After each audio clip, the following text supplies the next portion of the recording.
Freshers, ఇలాంటి recession టైంలో jobs ఒక్క ఆపర్చునిటీ వచ్చినా చాలు అని అనుకుంటున్నారు కదా.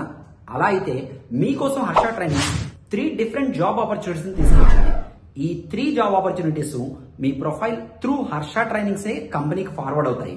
సో ఇవి వచ్చేసి 2 టెస్టింగ్ ఆపర్చునిటీస్, ఇంకొకటి వచ్చేసి DevOps fresher opportunity. Testing opportunities వచ్చి ఒకటి బెంగళూరు కంపెనీ, ఇంకొకటి హైదరాబాద్ కంపెనీ.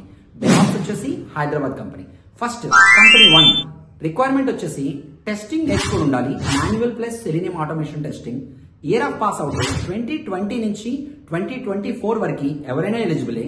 దీనికి ఇంటర్వ్యూ మోడ్ వచ్చేసి వీడియో కాన్ఫరెన్స్ రౌండ్ ఉంటుంది, కానీ జాబ్ లొకేషన్ దీనికి బెంగళూరు లొకేషన్. సెకండ్ ఆపర్చునిటీ వచ్చేసి కంపెనీ 2, ఇది కూడా టెస్టింగ్ ఆపర్చునిటీ, కాకపోతే ఇది only BTech, CSE, IT and MCA students, అది కూడా 2023 పాస్ అవుట్ మాత్రమే. ఖచ్చితంగా ఫేస్ టు ఫేస్ హైదరాబాద్ లో అటెండ్ అవ్వగలను అనుకుంటేనే ఈ పొజిషన్ కి అప్లై చేయండి. థర్డ్ ఆపర్చునిటీ వచ్చేసి నేను సెకండ్ కంపెనీ అని చెప్పాను కదా, ఆ కంపెనీలోనే డెవాప్స్ కి ఆపర్చునిటీ ఉంది. దీనికి కూడా డెవాప్స్ ఫ్రెషర్స్ నేర్చుకున్న వాళ్ళు కావాలి. 2023 పాస్ అవుట్ ఇయర్ మాత్రమే. BTech, CSE, IT or MCA is eligible. ఇది కూడా face to face round of ఇంటర్వ్యూనే ఉంటుంది. ఒక్క రోజులోనే ఆల్ కంప్లీట్ అయిపోతాయి. కాకపోతే గుర్తుపెట్టుకోండి, ఈ అన్ని పొజిషన్స్ కి ఖచ్చితంగా కమ్యూనికేషన్ స్కిల్స్ అనేవి మీకు మంచిగా ఉండాలి.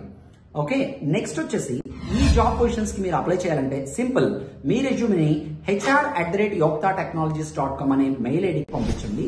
మా కంపెనీ త్రూ మా క్లయింట్స్ కి మేము ఫార్వర్డ్ చేస్తాము. ఈమెయిల్ పంపించినప్పుడు సబ్జెక్ట్ లో క్లియర్ గా మీ ఇయర్ ఆఫ్ పాస్ అవుట్ ని మెన్షన్ చేయండి. దాంతోపాటు ఈమెయిల్ బాడీలో మీరు డెవాప్స్ కోసం చూస్తున్నారా, టెస్టింగ్ కోసం చూస్తున్నారా, హైదరాబాద్ లొకేషన్, బెంగళూరు లొకేషన్ అనేది క్లియర్ గా మెన్షన్ చేయండి. సో దట్ మేము అప్రోప్రియేట్ కంపెనీకి మీ రెజ్యూమ్ ని ఫార్వర్డ్ చేస్తాము. ఫర్దర్ కమ్యూనికేషన్ మీకు మీ రెజ్యూమ్ పంపించిన 24 hours లో ఖచ్చితంగా వస్తుంది. బాయ్.